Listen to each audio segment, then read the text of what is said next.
Welcome to another episode of Elite Girl Talk inspired by psychology for women who enjoy thoughtful conversations. In today's episode, we will be discussing the psychology of luck. I will be going over several psychological concepts of the mindset, behaviors, and thought processes of women who are lucky in their life. Before we get into today's episode, make sure to visit Elite Girl Talk Substack for additional content and to receive a bonus that I offer to the girls who subscribe to the Elite Girl Talk Substack. Also, Elite Girl Talk is available on YouTube, Apple, and Spotify podcasts for your listening preference. Okay, let's get into the episode. Despite what many people believe, luck is not something that is reserved for a specific group of people. It is not predetermined, though some people might have the cards dealt more heavily in their favor and have stronger privilege. Creating luck is actually a product of thought processes, behaviors, and beliefs. For some women, this is easily obtained through being brought up in quote unquote lucky circumstances. For many women, it can feel like the odds are stacked against you.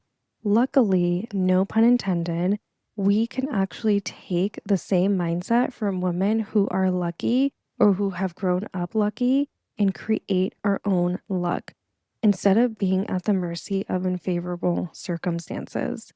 A key concept that lucky women have adopted is the locus of control concept. This concept was created by Julian Rotter, known for developing social learning theory. He is known as being the 18th most widely cited psychologist in the 20th century. The concept of locus of control refers to where a person believes control over their life comes from. For example, an internal locus of control is the belief that outcomes are influenced by their own actions and choices.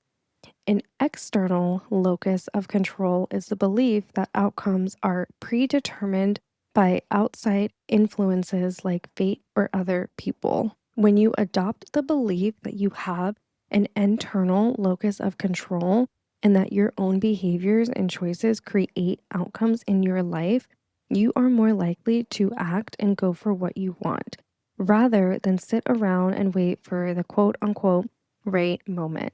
When someone consistently attributes their outcomes to external circumstances, they can begin to experience life as something that happens to them rather than something they actively participate in.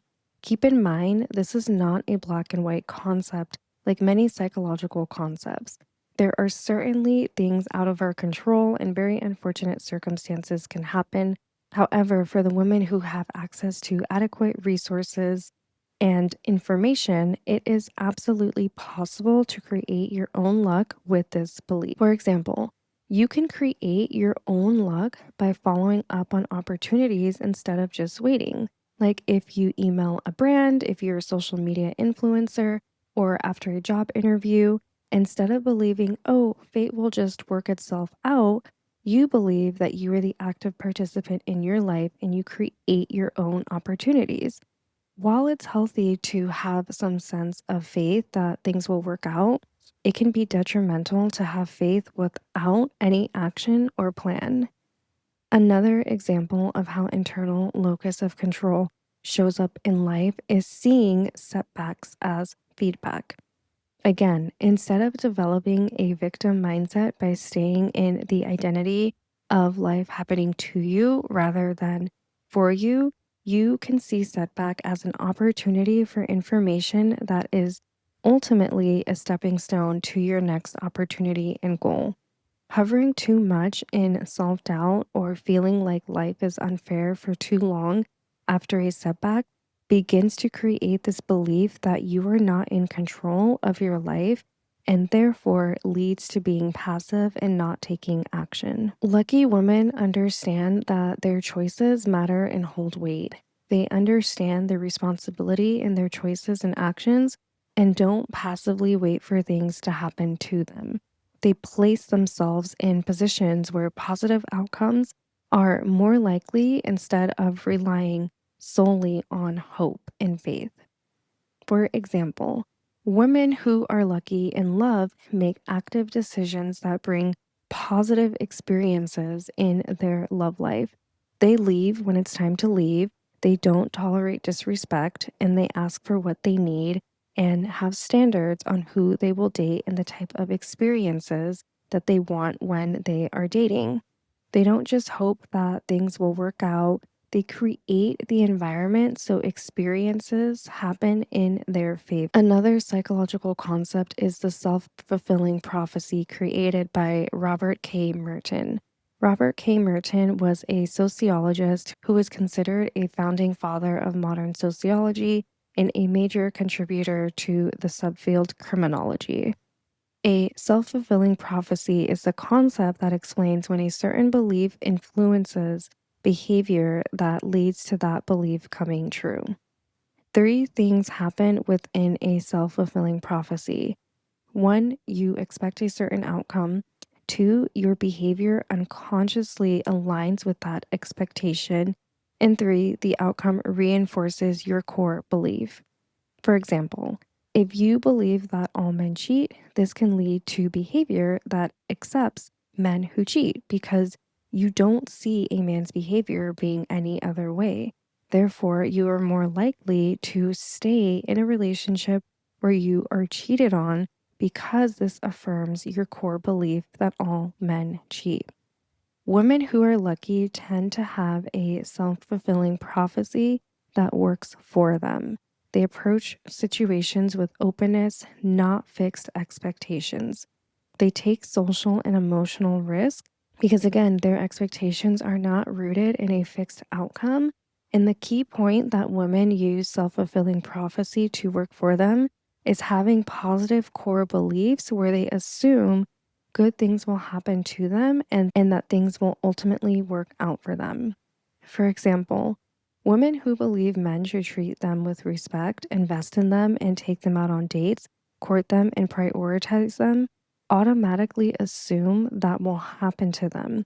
So they either quickly stop investing in men that don't match this belief, communicate needs when dating, or focus on the men who match their expectations. This is how beliefs influence behavior because we subconsciously want to reinforce our belief system. Luck usually begins as an expectation, not waiting for good things to happen. But it's okay to expect that good things will happen regardless. The last concept that explains how luck manifests is the optimism bias and opportunity perception created by Martin Seligman. Martin Seligman is known for theories on well being and positive psychology and an author for many self help books such as Learned Optimism and Learned Helplessness. The optimism bias is a tendency to expect positive outcomes and views challenges as temporary and manageable. This goes off of the last concept about how your belief system influences outcomes. When you have an optimistic perspective, instead of wallowing or staying stuck for too long in a bad situation, you assume things will eventually work out and negative situations are not permanent. They can be addressed with action and proactive choices. Women who are optimistic generally notice more possibilities. For example, a woman who is going through a breakup doesn't see it as the end of the world or like there are no other options for her. She sees it as a situation that wasn't aligned with her and an opportunity to find someone that is better suited for her. Therefore, she doesn't stay in heartbreak for too long. She continues her life, continues dating, and expects that someone better will show up. Another example could be job loss. Women who are optimistic see job loss as another opportunity to find better, like a higher paying job or a better location. Having an optimistic mindset can show up by saying yes more often, being more socially and professionally engaged, and continuing momentum after setbacks like job loss or breakups. Luck favors women who remain open psychologically and available to opportunity. All of these concepts tie together by believing that actions influence outcomes expecting positive results and staying open and engaged, and keeping in mind that you create a feedback loop that belief leads to behavior, behavior leads to opportunity, and opportunity leads to reinforcement. What looks like luck on the outside is typically just a psychological loop developed using these key concepts. Instead of waiting for opportunities, create a mindset that opportunities and good things are inevitable and watch as reality unfolds in your favor. If you liked today's episode, make sure to leave a comment on what your favorite concept was. And if you're listening on Spotify or Apple Podcast, make sure to leave a 5-star review to help Elite Girl Talk grow. Also, remember to check out Elite Girl Talk on Substack for additional content. That's all for today. Thank you for listening. Until next time.